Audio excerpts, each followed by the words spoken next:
ko, langit at impyerno. Ay hindi ako nagpipreach ng alanganin.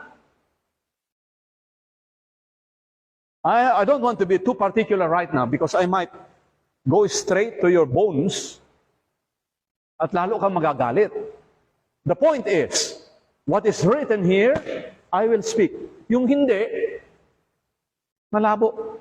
Ang sabi sa akin, basahin mo ang Book of Maccabees, basahin mo ang Corinthians. O sabi ko, nasaan yung pinaglalaban mo? Hindi rin makasagot. Hindi sinabi yan, itinuro yan sa atin noong una pa. Correct. And so what? Ang dami nating kaugalian, kapatid. Mayong hapon mga igsuon, higala. So karon na atilan taon nga video, may tungod po sa usa ka pari nga nagtudlo siya nga wala gyoy purgatorio. Kay nagtudlo siya igsuon nga walay purgatorio sa Bible. So ang iya ang gi-mention didto kung unsa may naa sa Biblia, iara gigitudlo, no? So muna nga daghan kayo makig-discussion niya nga mga pari tungod kay ang mga pari against sa iya ang gitudlo. Tungod kay ang pari kini nga pari nga nagtudlo kini siya sumala sa Biblia. So atong basahon mga igsuon, sumala sa ato ang nakita nga video sa Hebrehanon kapitulo 9 bersikulo 27, gingon dre kay ang tanan gitakda na nga mamatay sa makausa apan humani ini ang paghukom.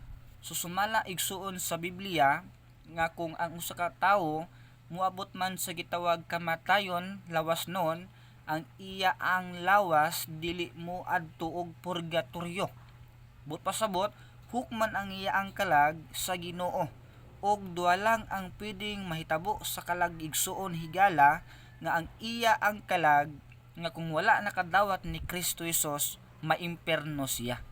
Okay? So amo na ang usa ka rason ngano nga kinahanglan tong masabtan ang Biblia tungod kay adunay mga relihiyon sama sa usa ka pagtudlo sa Katoliko, no, nga ang ilang kalag pag namatay ang lawas ang kalag mo adto sa purgatorio.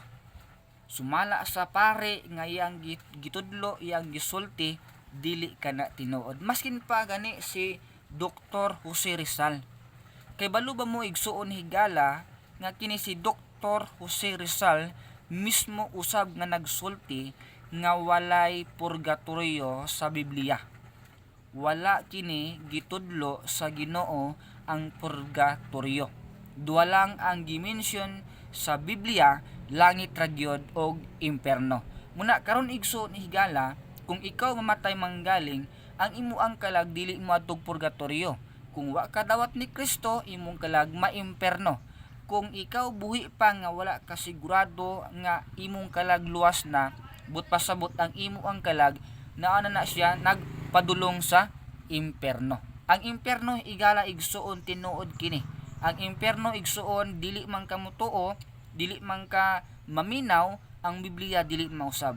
Munang gingon ang Biblia sa Marcos 9:44 ngadto sa 48, diin ang ulod dili mamatay ug ang kalayo dili mapalong.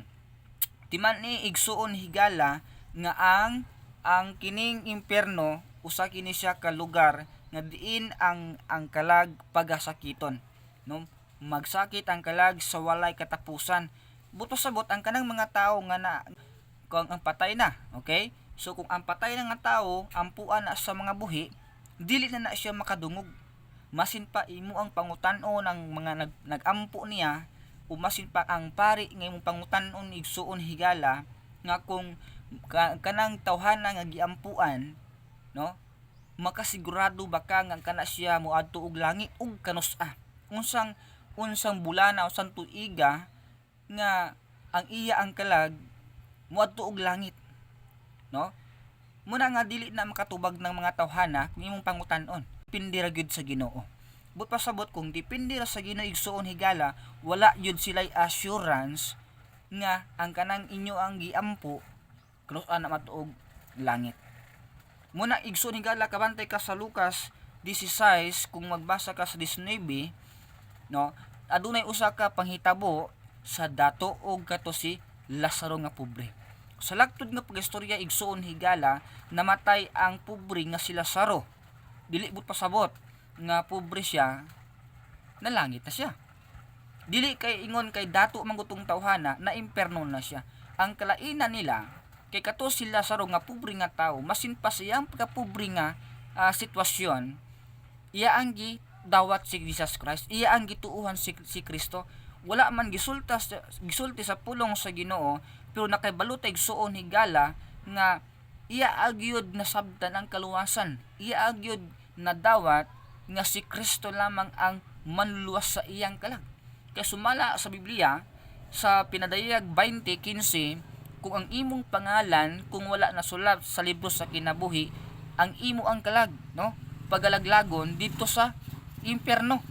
Subot pa subot igsuon ni higala, ang katong pobre nga si Lazaro nakaadto to sa Abraham's bosom ug lain nga pangalan sa langit, tungod kay usa ka adlaw nagdawat si Lazaro. Ug ang usa ka dato sad nga namatay, ang iya ang lawas gilubong ug asap tulong iyang kalag. Muna diri makita igsuon ni higala, walay purgatorio sa Biblia.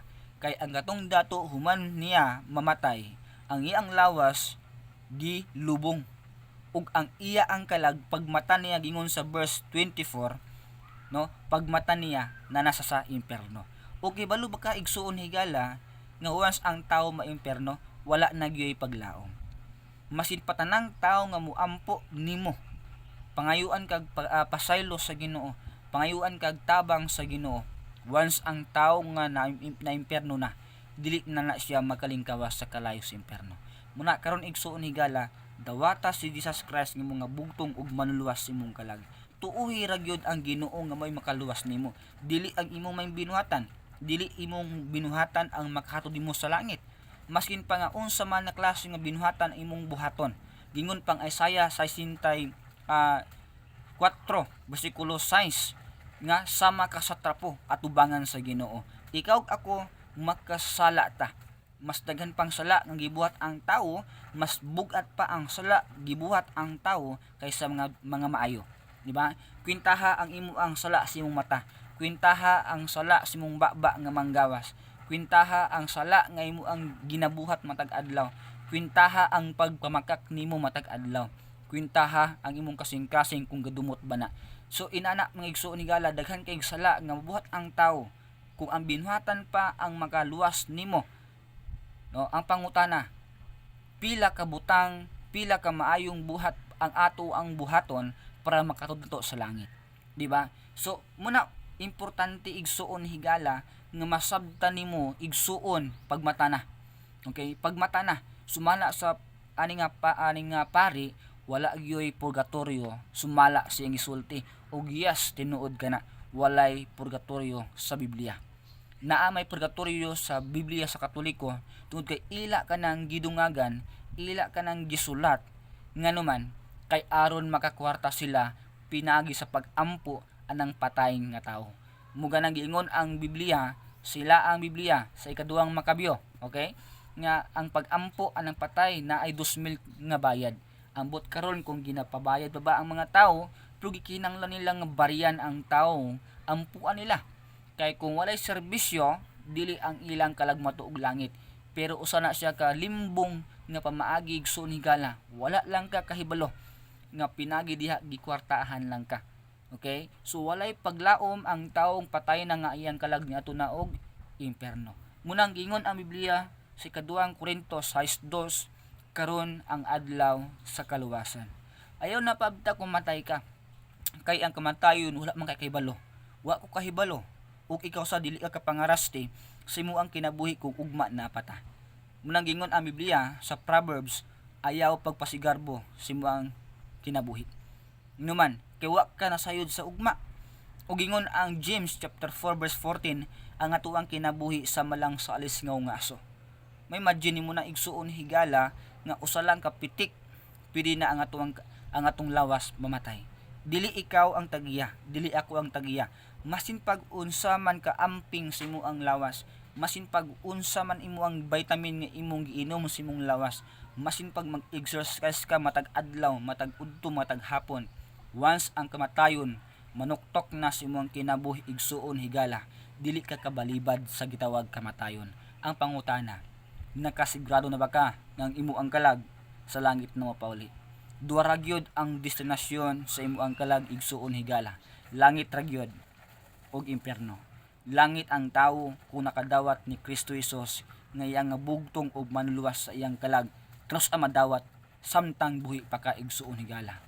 Kung ang imo ang kalag maimpierno, but pasabot wala ka nakadawat sa kaluwasan. Nganuman kay ang imo ang gibasihan, imo ramang maayong binuhatan ang imo ang gibasihan para ikaw maluwas. Muna ang tawo malaglag sa kalayo sa impierno. So kung imo ang nagustuhan kini nga video, likes, comments, and paki-follow po sa ating Facebook page at paki-subscribe po ang ating YouTube channel. Daghang salamat, maayong hapon kanatong tanan.